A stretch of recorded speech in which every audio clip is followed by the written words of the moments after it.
Kevin Hendrick is a well-established trumpeter, composer, bass player, and arranger from the 518 area.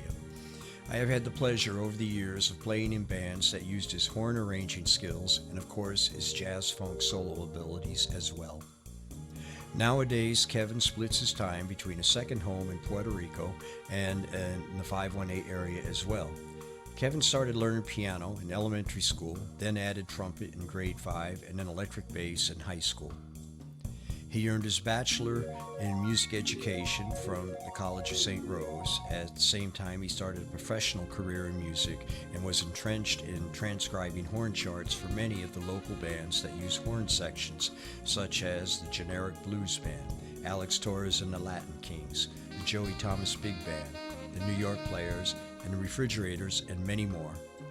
As you listen to his music today, you'll hear an artist who has a distinct signature way of composing that is both interesting and unique. It is a special privilege to have Kevin as a featured artist on Empire Radio Sounds. Enjoy his music and please stay around for an in-depth interview with Kevin Hendricks. Thank you for listening to Empire Radio Sounds.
Get drunk in our funk, yeah.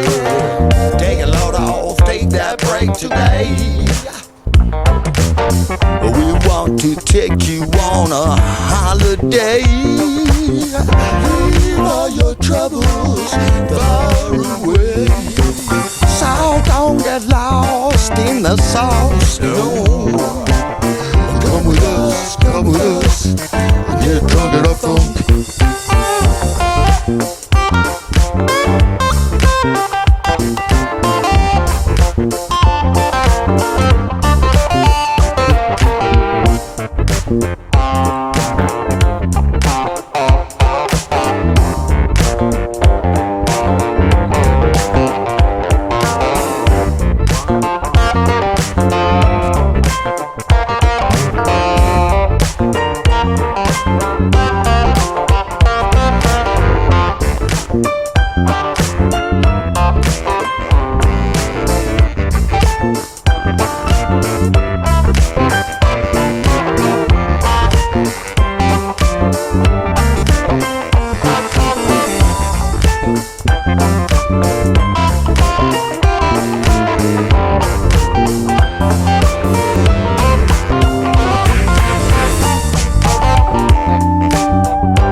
Kevin Hendrick, welcome so much to Empire Radio Sounds. Thank you for sharing your time and music with us today. Thanks for having me. Yeah, I'm delighted to have you here, man. I'm going to be half reading off my sheet here and half making it up. Sure. I want to thank you as I just did. And we go back a few years. On occasion, we've shared the stage, usually in a funk, rhythm, and blues horn section type of work. But what I'm excited about today is to get into the music you have composed over the years. Could you tell us a little bit of what genres of music you have composed for, and what sort of prep you might do for any of the genres that you may be working with? Wow. Well, as far as genres go, as far as I guess what I would say legit music, actual writing charts for live players and that kind of thing. I've done big band, Latin, different brass ensembles, original horn section parts for funk type stuff, as collaboration. It's a lot of collaborative work, but on my own, probably big band and the Latin stuff, I would say. Yeah. And then when it comes to my own recording, that as far as a genre, I really couldn't say, Neither could I, man. It's wonderful. Oh, thank you. It's a gumbo, man. Yeah. I mean, most of it is because I've been thinking about it for this purpose. I figured something like this would come up. And so, I think most of it just starts as a groove. It typically starts with a bass and drum type of situation. Sure. And they're really generally through composed, and it's more just for my own enjoyment to record, and so it's kind of jamming to myself. And then later I'll go back and form it, and do something like that, come up with transitions.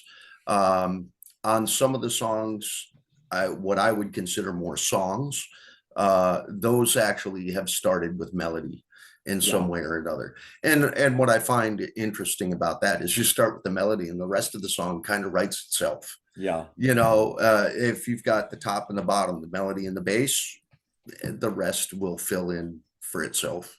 Good. Yeah. That's interesting. Well, before we get into your songs, and I'm going to deal with three of them today. All right. I'd like to, if you could tell us our audience, a little bit about what are you doing nowadays musically? What are you into? Well, right now, I've been doing more horn section work actually locally, with different bands, in terms of playing trumpet. I was out of commission for a little while with some dental issues, so Sure. was on the comeback for a while. And so I've been playing with a group called Soul Provider locally, Oh, yeah. and then another group, which you played with, Soul Provider. Yeah, yeah, Didn't yeah. Yeah, we've Great, done fun gigs group of together with people. them. That's Yep. right. And the other group is called Upstate Funk, and they're 8, 9 piece horn, 3 piece horns funk, real tight, and they do different events and clubs on occasion. Nice.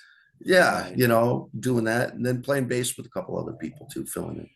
Okay. Well, we'll get into some other things about what you're up to right now too, because I know you're going to be Sure. moving shortly and like that. But Yeah, getting ready.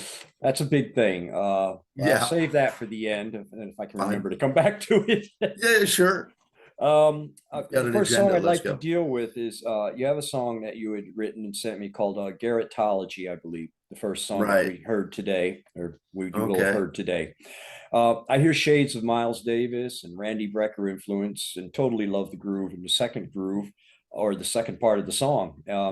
Could you tell me Cool. what instruments and players you used and where the inspiration for the music came from, if possible? Yeah, I think so. The main inspiration actually, again, like I said, starts with groove. So they were a couple of loops actually that I stumbled upon. Okay. And so I pieced together some loops for the first groove there. And then I'd been recently, that was done down in Puerto Rico. That's probably one of the most recent things that I've done. And that was done in the middle of the dental thing, the trumpet work that was Really? half teeth in the front. Yeah, I had to learn to play with that for a little while. Well, you sounded And, great.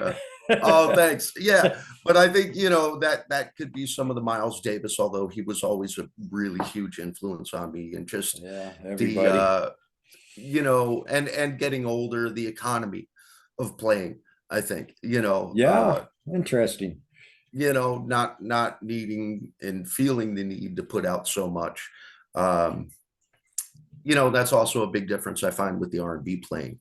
R&B playing, you got your 16 bars of glory, and you're in and out. And in when I'm doing my own thing or whatever, or even in the jazz context, which is rare, but you have a little more chance to open up and let some space go by. You don't feel the need to fill it all in. But back to this song, so starts out with the upright bass, from what I remember, in drums, and a really nifty, like kind of a Fender Rhodes. Sounds like piano going on there. And so I did that, and I was playing around with horn effects. So I threw some delay on the trumpet, did a couple opposing tracks, and they come together nice in parts, almost as it was written, and I think that's also an advantage to recording with yourself, right? Because your phrasing is going to match up, and I love harmonizing, so I kind of take that approach, and so that, I think, basically sums up the first half. And then the second half, the guitar on that features a good friend of mine, Terry Galvin, who's just a great underused, unknown guitar player. He played with a group for me for a long time, Group Syndicate, which is how we met. And I remember that name. was, so it was like a show band, and he played guitar, and just an excellent student of the guitar and a real meticulous player. And so I just had him over to the house, as I do on a lot of other things, and just said, here, play over this. And so he just laid down some really ripping lead on that. And so that's basically, I guess, you might call that like a descarga almost, because it's got the Latin influence, and which is just translates, as best I know, to jam. So it's just a jam, and so it's just a groove, and he gets to go crazy over it with a little bass line. Yeah, it worked nice. It really turned out nicely. Thanks. But again, not non-related ideas. and so had to come up with a transition and threw it together. Yeah, well, it worked. It definitely worked, you Oh, know. thank you. Thanks. It caught my ear. Um, Cool. on the next song, I'd like to talk about streamlining. You switch gears again, and you have vocals and some wonderful guitar work and an assortment of instruments that make an interesting sonic background, you know, or Yeah. soundscape, if you will. Can you tell me Ah, what instruments okay. you use on that? Wow. Okay, this is an older one, and this was a collaboration with a good friend of mine, Mike Gonzalez, Uh-huh. who is I just say man of the world. But I met him in Albany years ago, Yeah. and we used to actually record on a 4-track in his office. And so Cool. this was a work, obviously we had gone over to computers, and I believe at the time he was just sending me some loop tracks. And so this started on his end, I think primarily the drum loop, maybe the main drum groove. Hmm. It's him singing over it, his Okay. rhythm guitar and that kind of thing. If I recall, I did bass. It would have been a lot of synth work, and that kind of thing was usually with Mike and setting up the groove and then the arrangements. Yeah. Usually happen transitions and making sense of any loops that he would give me. Which, and again, I wrote that way for a long time, and I really found the loops inspiring. I never really, probably rarely did I use a complete loop. I'd usually Hmm. slice it up in some way or another, Sure. but I just found that they spurred me, and just the process of digital recording just Yeah. spurred me in directions that I probably wouldn't ordinarily go, Yeah, you know. I get that. You know, well, when COVID hit, you know, a lot of us were in our basements, you know, Yeah, doing this sort of it was thing. a So I great did a lot of opportunity it, for that. and it reminded me when we first had back in the day when we first had access to Finale and stuff like that, and you Mhm. could hear what you wrote out played back to you. You know, even though it might not be Yes, the real instruments, it's real good sure. nowadays. But Yeah, you know, that will force you into places that you know take you places that like you just described with the other digital technology. It'll spur yeah, creativity. You know, I think. Um, absolutely. Because you can play an idea, even if you just have say a rhythmic idea for a phrase, you can rough that out rhythmically as you're playing in time and yeah. get that sense of expression, even with the dynamics and accents, because it's going to come from here. If you're Yep. not worrying about notes, Yeah. had a band leader, there's no such thing as wrong notes, only wrong rhythms. you know and we used to Yeah. argue and argue over that until I was finally convinced, after, as you wouldn't know, teaching elementary school students. Yeah. An Yeah. elementary school band sounds good if they're playing together. Yeah. Yeah. On those occasions. Right, but that's the gauge. They can all play wrong notes and then it's just atonal, but they're playing Yeah. together. Well, you know, for a short aside there, when I was teaching middle school, I Uh-huh. found certain songs like Watermelon Man were surefire hits every time because they Oh could feel yeah, something to it, you know? absolutely. Yeah, yeah. uh, Well, that 4 on the floor, and it's got the yeah, Latin thing, you throw that in there, yeah, it's got it totally all. digress, but No. rocked my memory for a second there. Um, Next, I'd like to talk about the next song I'd like to talk about is Lost in the Sauce. Once Oh, okay, yeah. again, I enjoyed a unique arrangement and instrument choice. At times, I hear shades of Dr. John, and at other times, I hear even like Frank Zappa, but it's all your Ah, signature. It's all your oh, okay. signature for sure. Well, thanks. That's cool Love to the hear. groove shift, the guitar work. Who played what instruments in that? And especially, is that your bass work on that song? Yeah, that's all me, with Really the vocals and everything. Again, the nice. only addition on that track is my buddy Terry Galvin again on the guitar. Well, I was And so he plays. the bass really caught my ear. I think, damn. Oh, thanks. Yeah, and that was really more an homage, I would say, to George Clinton, P Funk, Yeah, yeah. that type of It thing. has a real. It was real funky, man. Yeah, and now of course names are escaping me, and this is just awful.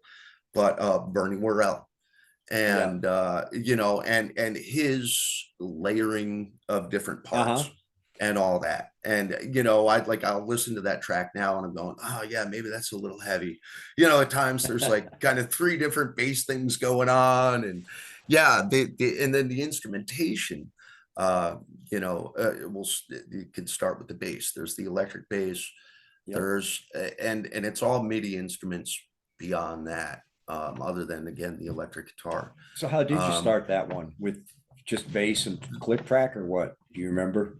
I believe that was probably bass, and then I played the drum parts in. Okay. Yeah, that would have been a played in kind of thing because it was a specific bass line that I had come up with, and that just two chord groove, you know, of Uh, you know, P funk, and even the drum groove, just very basic, you yeah.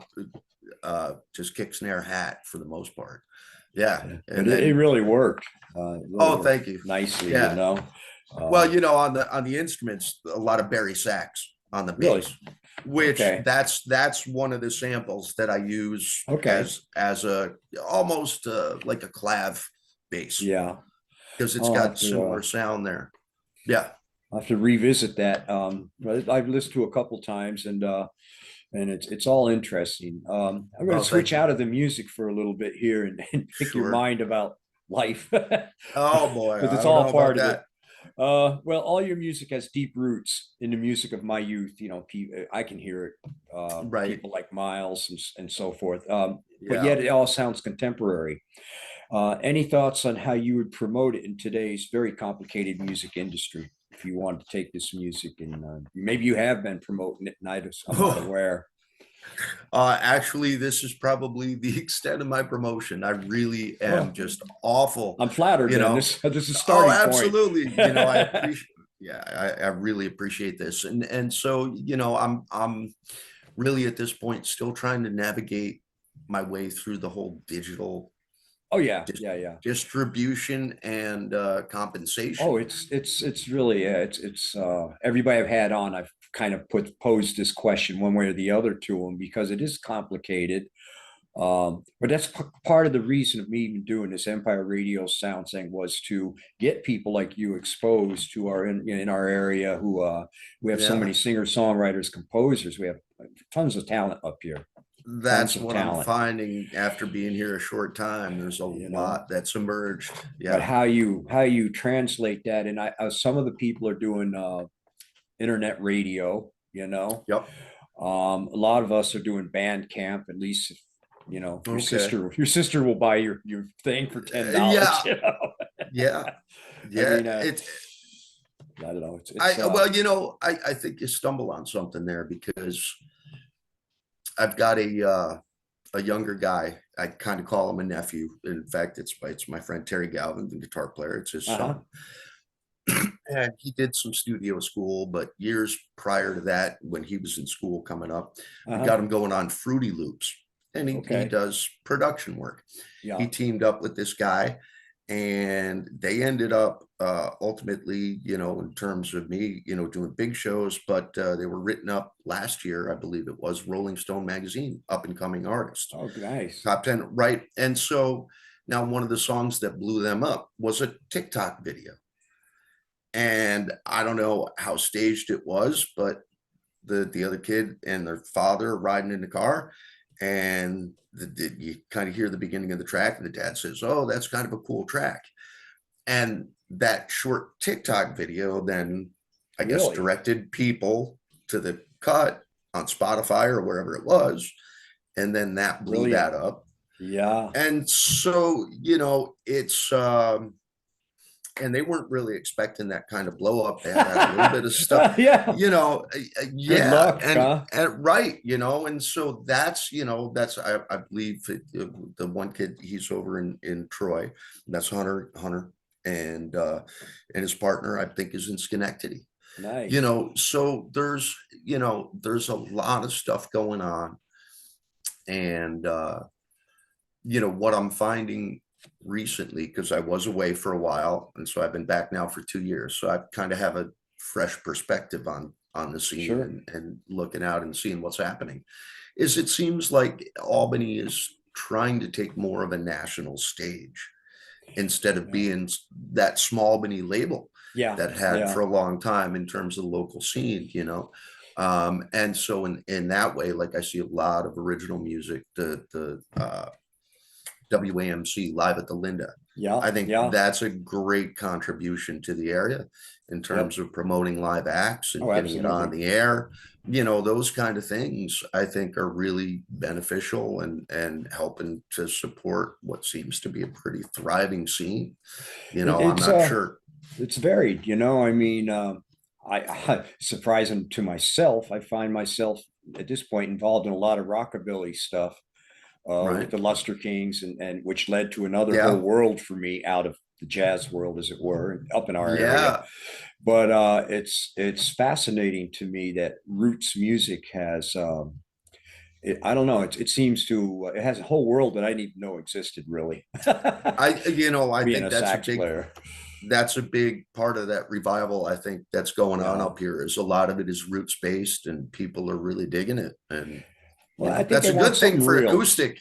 It is. Yeah, it is. You know, for acoustic musicians such as ourselves. So it is, and it's fascinating to me. Some of the musicianship, the level of it is so high, and the nature. You know, you were talking earlier about in rhythm and blues. You know, you got your 16 bars of glory and it's over. Well, I would say in rockabilly and the roots music, you got your 4 bars, but you better make those real good. Because, right. You know, I mean, it happens fast. Whoo, it's gone. Yeah. You know? And they're quick songs. Yeah.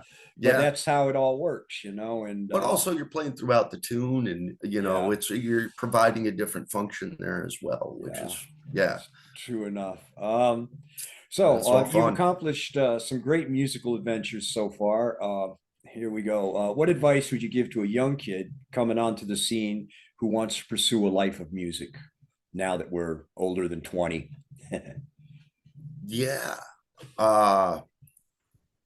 Persistence. Know your craft. And I think as importantly, if not more importantly than knowing your own craft, know others' crafts. Know how you fit in to that bigger picture. And it's great to be able to play by yourself, but can you play nicely with others? You know, that kind of thing. Can you function with others? Can you play in a group musically, not stepping on people? Can you fit in? And I think that's a huge skill right there. I would agree. You know, if you want to have a varied career in music, learn how to read. I really encourage the reading because it's, you know, in some ways it's a dying skill, you know, in a lot of ways.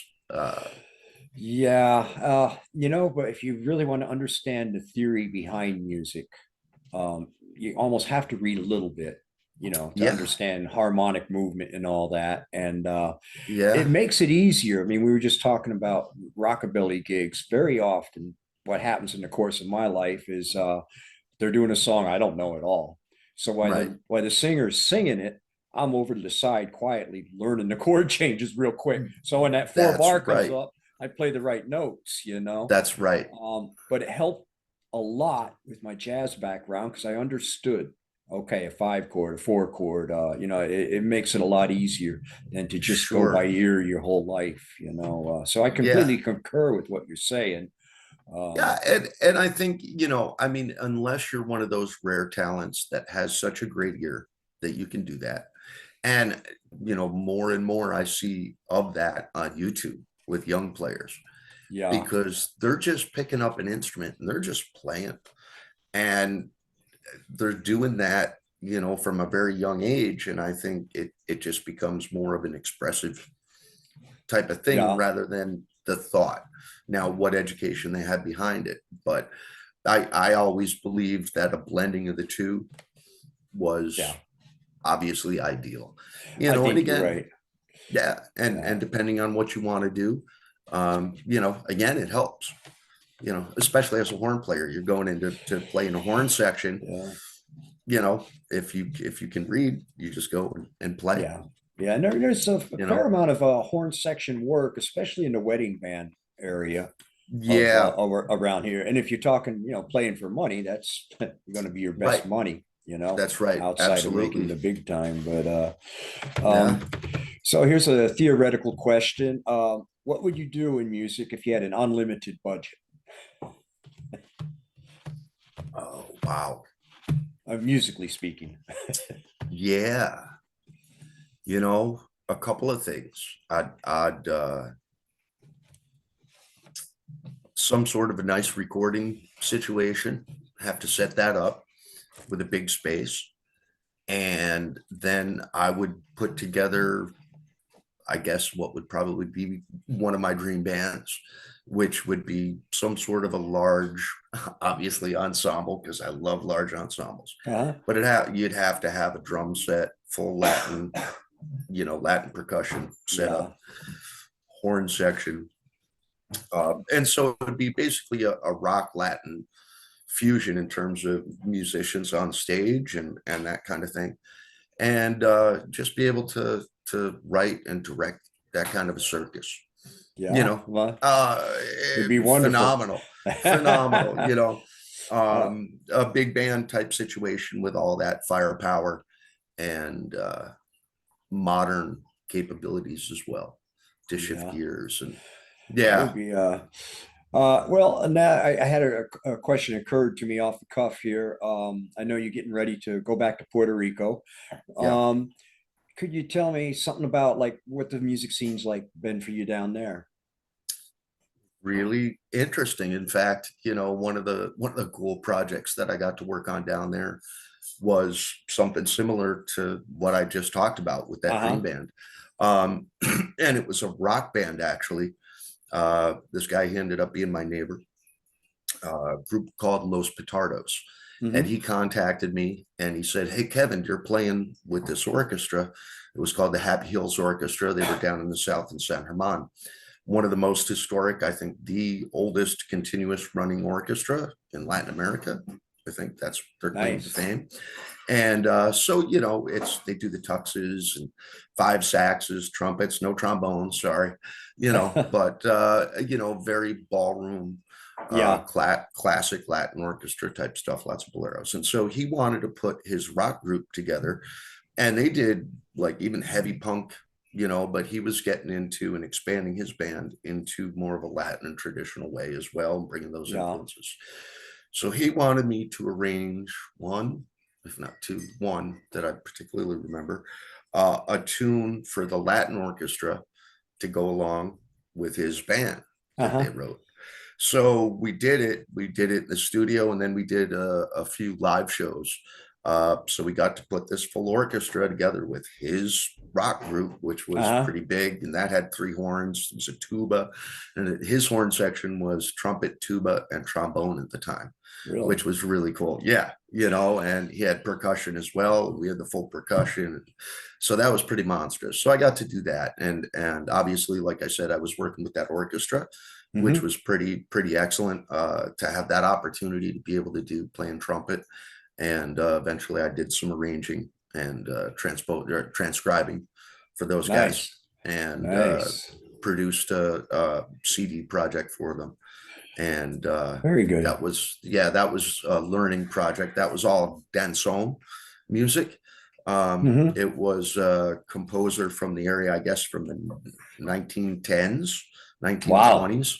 That goes And one of back. the, yeah, and one of his, so he was with the orchestra way back then. And one of the family members of this gentleman found a bunch of his scores, gave them to me. They were a little difficult and they had different instruments, a bombardino, which is kind of like a euphonium type of horn, Sure. violins they were originally written for. So I took them, rewrote them for the modern orchestra, and we did them.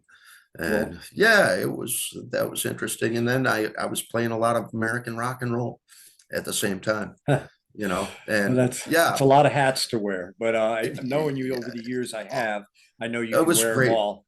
Yeah, one of the things that differed down there was I ended up singing I even ended up doing a little cocktail jazz duo trio with a nice. piano and sometimes a bass, and I was singing standards and playing trumpet. Someone asked me, I'm like, yeah, sure, I think I could do that. So, That's a big you jump know, to oh, singing. yeah, it was. I It mean, really was. I didn't even ever try it till in my 40s, Hmm. and I still do it, but it's a challenge, But when you play piano, you almost eventually going to end up singing sooner or Yeah, later, I think one way or so. the other. Yeah, Yeah, I mean, that's one thing playing piano. I started on piano, but yeah, I I don't saw. really play it that much anymore, other than for my own writing and enjoyment. Yeah, A lot of the MIDI stuff I do is all done on piano. But there it's MIDI, so I can go back and make corrections. That's the beauty of the true. technology right there. But yeah, there's I don't know. Okay. It's Well, yeah. Kevin, we're running out of time here. I'm seeing on the Wow. top of my screen. Like I said, it goes Okay. fast. And I That want to does go thank you. I fast. can't thank you enough. You're going to be the first feature for Empire Radio Sounds in Well, thanks. 2023, and I'm delighted about that. Well, I'm really Um, honored that you oh, asked this me is to do great, this. man. This Thank is you. I'm Yeah, really really. glad that I could catch you before you leave the country That again. It was a little hectic for a ah, minute there. it's still technically the U.S. and yeah, Well, yeah, so true. that's a key point right there for me. Anyhow, it makes life easier. Okay, well, thank you so much for being with Empire Radio Sounds, and I will see you soon. All right, Marcus. Thank you very much.